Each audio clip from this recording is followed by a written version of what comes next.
در حاشیه دستور سپارش‌های سرور دولت در دایره کارهای آبادانی بخشیده به جشن 35 سالگی استقلال دولتی جمهوری تاجیکستان با جلب شخصان سخاوتمند صاحبکاران محلی در قطار دیگر شهر و ناحیه‌های کشورمان در ناحیه وسعت تازه پیدا می‌نماید. همین است که در دهه گلفشان دهات گلستان ناحیه وسع با پیشنهاد مقامات اجرایی حاکمیت دولتی ناحیه و جلب صاحبکاران محلی و شخصان سخاوتمند انشاءات نو اجتماعی بنگاه سلامتی مورد استفاده قرار داده شد. ما حساب همین دختر عذاب میکشیدیم. همین مثال همین آدمایی که مثال تکنیکا داشتن بین المپیای مثال کسلیشون میگرفتن میرفتن، مثال آدمایی که مثال تکنیکا ندارن گلکاشون در دست ماشین میکوفتن ماشین هم میافتن، رحم نداشتیم، رحم لای بود.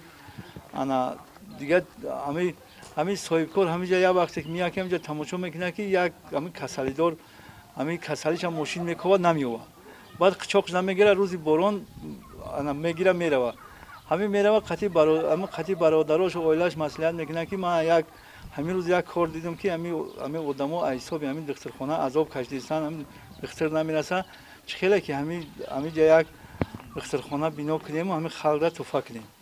خیلی اولوی مصلحت میکنم، مثال برادراش قطعی راضی میشن، میگن که مثال اگر این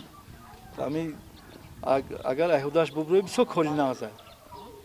دیگه همین صاحبکار ایسا خودش خیلی خوجگی دیخانی داره. همه فندامش یک وقت فندامش ریخ بود، مثال مبلغ بود دستگیری کرد بود، مثال دیوال شکل همین اساسا همین را کرد بود. مثال هم خلق دیها دیدن که همین مدام مولامول کسان اومدن خیلی کم کم یاردمش کردن که همین ما با همین نیاز داریم.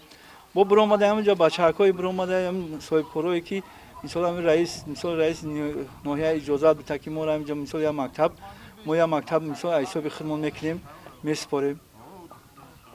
ما خیلی با هم مکتب هم نیاز داریم.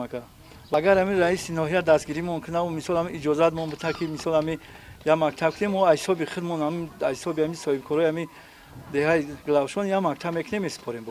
بینای مذکور از 3 حجره عبارت بوده. اینجا 4 نفر کارمندان تیب به جای کار تامین گردیدند. دهه گلفشان یکی از دهه‌های دوردست دهات گلستان به حساب رفته از مرکز ناحیه 40 کیلومتر و از مرکز جماعت دهات 30 کیلومتر بین قطار تپه‌های اولمپیای واقع میباشد. در این دهه در 50 خواجگی 300 نفر اهالی عمر به سر برده با مورد استفاده قرار گرفتن بنگاه طبی یک مشکلات ساکنان حل خود را پیدا نمود.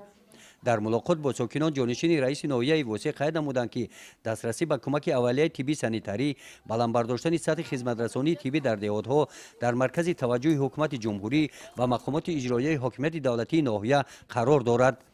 اطلاع دادند که طبق نقشه و پیشنهاد جماعت دهات گلستان بخشیده به جشن 35 سالگی استقلال دولتی جمهوری تاجیکستان ساختمان بنای نو زمانوی مکتب در این دهه به نقشه گرفته شده است.